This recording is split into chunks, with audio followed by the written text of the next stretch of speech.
हाम्रो गाडी लोकल रोडमा हिँडेको गाडी होइन, हाम्रो एक्सप्रेस वेमा हिँडेको गाडी हो। गन्तव्यमा पुगेपछि मात्रै ब्रेक लाग्छ। गन्तव्यमा पुग्नुभन्दा अगाडि ब्रेक लाउन जरुरी हुँदैन।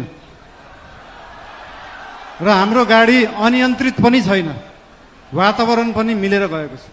त्यही भएर हाम्रो पार्टीप्रति, हाम्रो सरकारप्रति जुन चिन्ता लिनुभएको छ त्यसको लागि धेरै धेरै धन्यवाद पनि दिन चाहन्छु। चिन्ता लिनु राम्रो कुरा हो। जनता र जनताको भोट भनेको हावा जस्तो हुन्छ, कहिले हावा यताबाट चल्छ, कहिले उताबाट चल्छ भनेर चिन्ता लिनुभएको छ।